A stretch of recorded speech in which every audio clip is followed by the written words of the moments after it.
Au tutoriel. Ce qu'on va essayer dans ce tutoriel-là, c'est de faire une petite analyse sur les filtres, sur les vitres.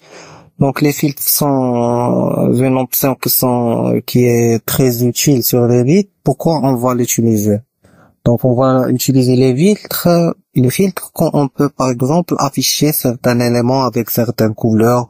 Quand on veut sélectionner des trucs là, par exemple, si j'ai des faux plafonds avec différents types, je veux donc avoir des couleurs pour chaque faux plafond. Si j'ai par exemple des poteaux avec des différents niveaux, je veux afficher donc les poteaux avec un certain niveau, avec une certaine couleur et les autres avec une autre couleur.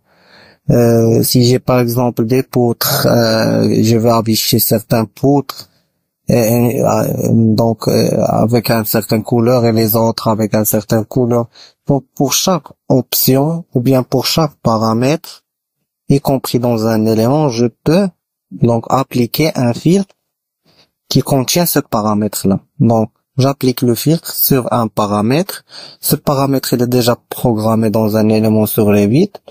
Et donc mon élément va apparaître avec les couleurs que je donne. C'est tout là. Donc, je vais faire un petit manipulation et comme ça vous aurez à voir donc l'utilité et comment je peux faire donc cette analyse là. Je clique tout d'abord sur brevet. J'ai ce plan là de structure et je veux donc faire un petit exemple.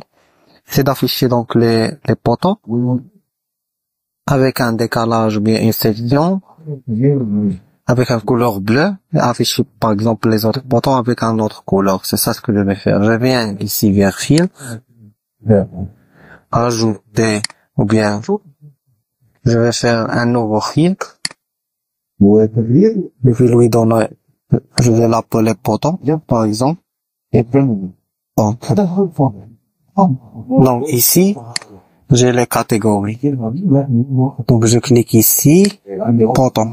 Je veux appliquer le filtre sur les poteaux. D'accord. Je viens ici, il me donne quoi? Il me donne poteau. Ok. Donc, ici, c'est le paramètre que j'ai déjà lancé. Donc, je veux avoir, par exemple, je vais sélectionner, par exemple,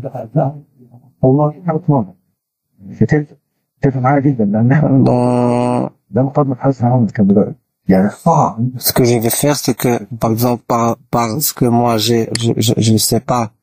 Donc, les paramètres, j'ai le décalage supérieur, décalage inférieur, d'accord. Donc, je vais refaire.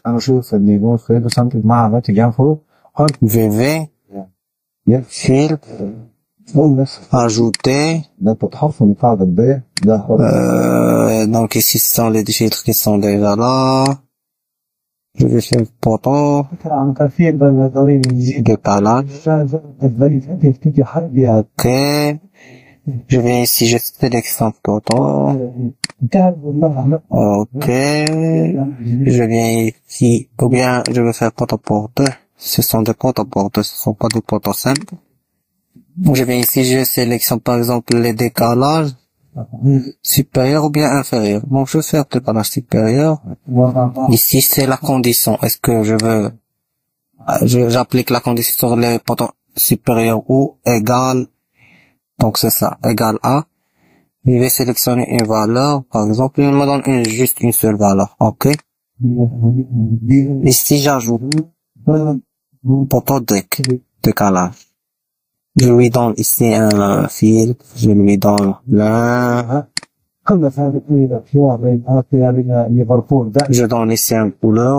Donc, c'est bien, ok. Et voilà. Donc, j'ai donné le poteau avec un décalage de 3,4, un couleur qui est, bleu. Comme vous voyez, ce sont les bleus qui sont affichés là. Donc c'est tout pour ce moment-là. Donc on a fait juste une petite manipulation. L'essentiel c'est si je reviens là, je peux modifier par exemple. Modifier, donc voilà la condition. Donc l'essentiel c'est que s'assurer que des valeurs et s'assurer des paramètres. Donc C'est là où provient donc la nécessité de bien préparer notre maquette et de bien préparer nos paramètres. D'accord? Donc, j'espère que c'était bien clair.